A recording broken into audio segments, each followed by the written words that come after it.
তো হিন্দু ভাইদের নমস্কার ও মুসলিম ভাইদের আসসালাম আলাইকুম। তো কথা হচ্ছে গাইজ, আজকে কোনো স্যাড ভিডিও না, ভয়েস ভিডিও না এবং রিলস ভিডিও না। কথা হচ্ছে আজকে আমি আমার জমিতে এসেছিলাম ভুট্টা দেখতে। তো দেখো আমাদের জমির অবস্থা, মানে বৃষ্টির পানিতে জমির এত খারাপ অবস্থা করেছে যে কিছু বলার নেই।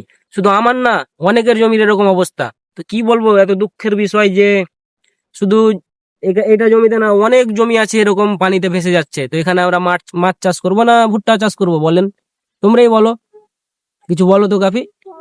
মানে আল্লাহ বা ভগবান এত পরিমাণে বৃষ্টি দিয়েছে এই কয়েকদিন থেকে, 3-4 দিন থেকে, যে পুরো মাঠ মানে জলাশয় আর জলাশয়। মানে দেখলে মনে হচ্ছে যে এগুলো মাঠ না, ভুট্টা চাষ করার কোনো জমি না, এগুলো একটা মানে জলাশয় যেখানে মাছ চাষ করলে ভালো হতো।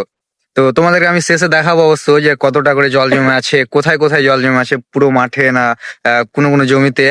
তো মানে যারা চাষাবাদ করছে তারা দুটো পয়সা ইনকাম করার জন্য, তাদের পেট চালানোর জন্য কিন্তু মানে এগুলো জমি আবাদ করে না, তো কেউ কিন্তু শখে এগুলো ফসল আবাদ করে না, কেউ খাটে না।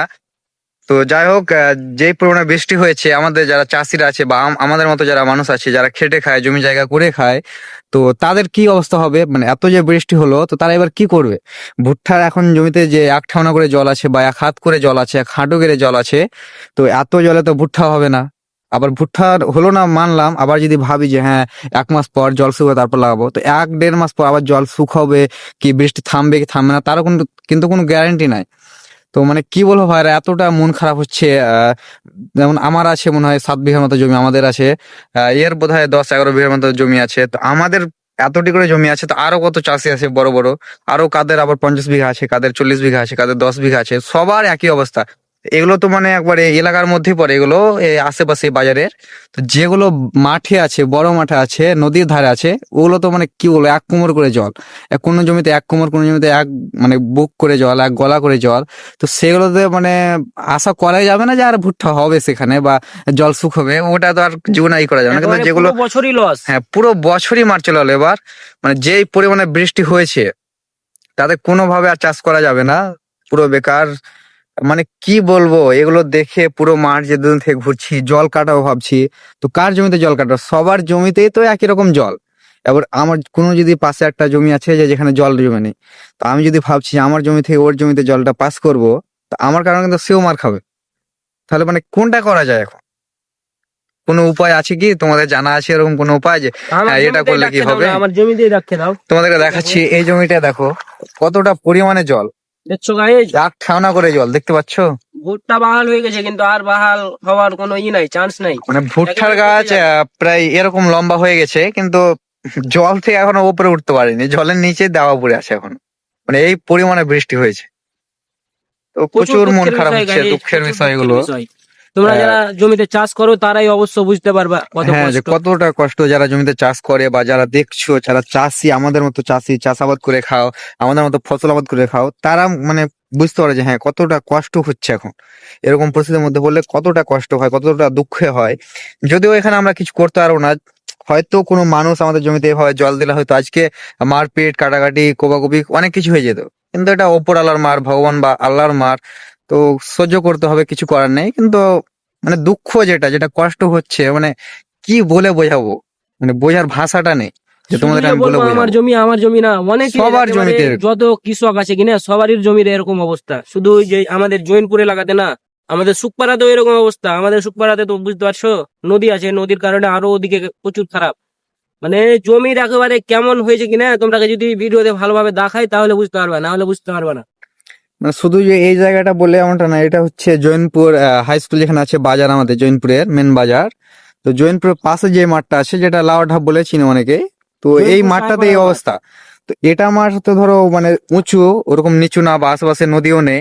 তো যেগুলো আমাদের বড় মাঠ আছে, যেমন চরসিয়াপুর মাঠ, ধুলিয়ানের মাঠ, তারপরে আমাদের শুকপাড়ার মাঠ, যেগুলোতে নদী আছে, কিন্তু ওইগুলো তো মানে আরো জল, 1 কোমর করে জল হয়েছে জমিতে, কোনো জায়গায় 1 হাঁটু করে জল। তো ওগুলো তো মানে বললাম তো যে চাষাবাদ করার কোনো উপযোগী না, কিছু করা যাবে না, জল পাস করবো তারও কোনো উপায় নেই।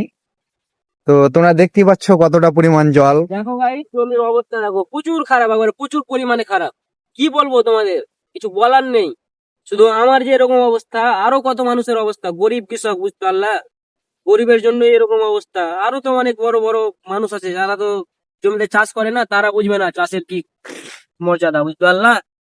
এবার আমরা চাষ করছি বলে যে আমরাই কষ্ট পাবো এমন কিন্তু না। দেখো, আমরা যদি ফসল আবাদ না করি, তো যারা আজকে বড় লোক আছে, উঁচু পরিবার আছে, ধন সম্পত্তি বেশি, আমরা চাষ আবাদ না করলে তারা খাবে কি? তারা হয়তো ওই কষ্টটা বুঝতে পারবে না যে আমাদের কতটা কষ্ট হচ্ছে। কিন্তু তারা হাড়ে হাড়ে টের পাবে যে ফসল আবাদ যদি গরিবরা না করে, তারা কিন্তু খেতে পাবে না। তারা চাল কোথা থেকে কিনবে? তারা যাবতীয় যে ফসল আবাদ হয়, যেগুলো সবজি শাকসবজি, সেগুলো কোথায় পাবে? সব কিন্তু আমাদের মতো গরিব যারা, আমাদের মতো যারা মধ্যবিত্ত ফ্যামিলি, যারা চাষাবাদ করে খায়, তাদের কাছ থেকে কিন্তু সংগ্রহ করে, তাদের কাছ থেকে বাজারজাত করা হয় এবং তারা কিনে খায়। তো Actually এরকম অবস্থাতে গরিবের কি কষ্ট করবে? কিনা গরিবরাই বুঝবে, কোনো ধনী ব্যক্তি বুঝবে না। আমরা গরিব কিনা আমরাই বুঝতে পারছি আমাদের কি অবস্থা এখন। এত কষ্ট করে জমিতে চাষ করলাম, 4-5টা চাষ আছে, তারপরে সাহার আছে, ভুট্টা আছে, মানে পেঁয়াজ প্রায় আছে, অনেক কিছু আছে, বুঝতে এক পারলাম। এক বিঘা তারপরে জমিতে এরকম 8-10 অবস্থা। হাজার করে খরচ হয়েছে এক একটা জমিতে। মানে সার পানি থেকে তারপর চাষ, ধরো 2টা গালঠি মারতে হচ্ছে, 2টা রোটার মারতে হচ্ছে, আবার ভুট্টা লাগার সময় রোটার মারতে হচ্ছে, ইউরিয়া সার, মানে যত রকম সার আছে সবকিছু দিচ্ছি আমরা, যাতে আমাদের ফসলটা ভালো হয়, আবাদ ভালো হয়। কিন্তু সবই তো বেকার, চাষও বেকার, সব ভুট্টাও বেকার হয়ে বেকার, গেল। বীজ বেকার, সবই বৃথা। মানে যা টাকা ইনভেস্ট করেছিলাম সেটা পুরোটাই লস এখন। মানে কিছু করা যাবে না, কিছু করতেও পারবো না অবশ্য আমরা। আহ তো তোমরা কে কোথা থেকে দেখছো, বা কাদের আশেপাশে এরকম অবস্থা হয়েছে বৃষ্টির কারণে, তো অবশ্যই তোমরা কমেন্টে জানাবে। এবং কে কোথা থেকে দেখছো তারাও কিন্তু কমেন্টে লিখবে যে হ্যাঁ, আমি এই জায়গা থেকে দেখছি ভিডিওটা। তো তোমাদেরকে আমি দেখাবো, পুরো জমিটা একবার ঘুরে দেখাবো। এটা ভিডিওর মাধ্যমে দেখাবো যে কতটা করে জল আছে, কত কত জমিতে জল আছে, পুরো জমিতে আছে নাকি, সবকিছু দেখাবো।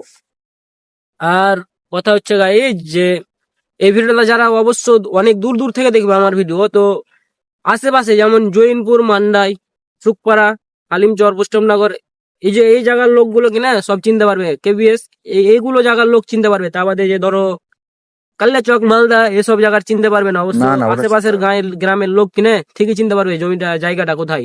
জৈনপুর, চাইপাড়া, লাউয়াডাবের মাঠ।